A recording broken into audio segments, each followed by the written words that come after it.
আসসালামু আলাইকুম। চাঁদাবাজিকে প্রাধান্য দেওয়া মানে হচ্ছে কি দেশে কিছু যে আকাম্য পোলাপানের এটা মানে তাদেরকে বাড়ায় ওঠা। যেমন একটা ছেলে যদি কর্মের লক্ষণ থাকে, একটা ছেলে যদি কর্ম করে, সে সকালবেলা ঘুম থেকে উঠবে, তার কাজ কাম সেরে যেটুকু করার সে কাজে কর্মের দিকে যাবে।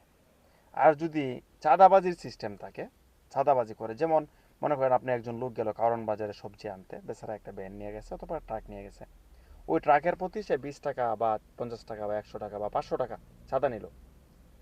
সে কি করবে? সে তো আর সকালবেলা ঘুম থেকে উঠবে না, সে উঠবে ঘুম থেকে মনে করেন যে ওই যখন তার মন চায় যা কইরা নেশা পানি যা করার কইরা সে উঠবে, টাইম মতো সে যাবে, যায় ওইখান থেকে কি করবে, ওই বাস থেকে চাঁদা নিবে, ট্রাক থেকে চাঁদা। এর মানে কি, দেশে বেকারের সংখ্যা যে বাড়ানো, এটা হচ্ছে বেকারের সংখ্যা বাড়ানোর মানে হচ্ছে এই চাঁদাবাজি, এই দুর্নীতি, এগুলোর মানে হচ্ছে বেকার সংস্থার, বেকার বাড়ানো দেশের মধ্যে।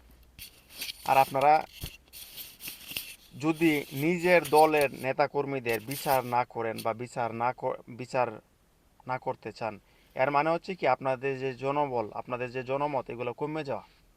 আপনারা যত নিজের দলের লোকজনের বিচার করবেন, যত তাদেরকে, এই যেমন আশরাফ নিজামী, আশরাফ নিজামী নাকি ওনার নাম, ওনার একটা বক্তব্য আছে সংসদে অনেক দিন আগের, খুব ভালো একজন মানুষ। উনি কি করছেন, ওনার নেতা কর্মীদের বিরুদ্ধে মামলা করছেন, 26 জন নেতা কর্মীর বিরুদ্ধে।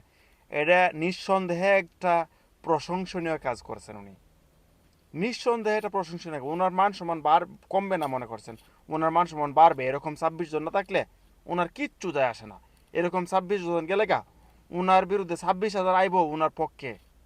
এটা তো আপনাদের বুঝতে হবে। এটা যদি না বুঝেন, এই 2026 সালে যদি আপনারা এইগুলো না বুঝেন, তাহলে মনে করেন আপনাদের দ্বারা কোনো কিছু করা সম্ভব না।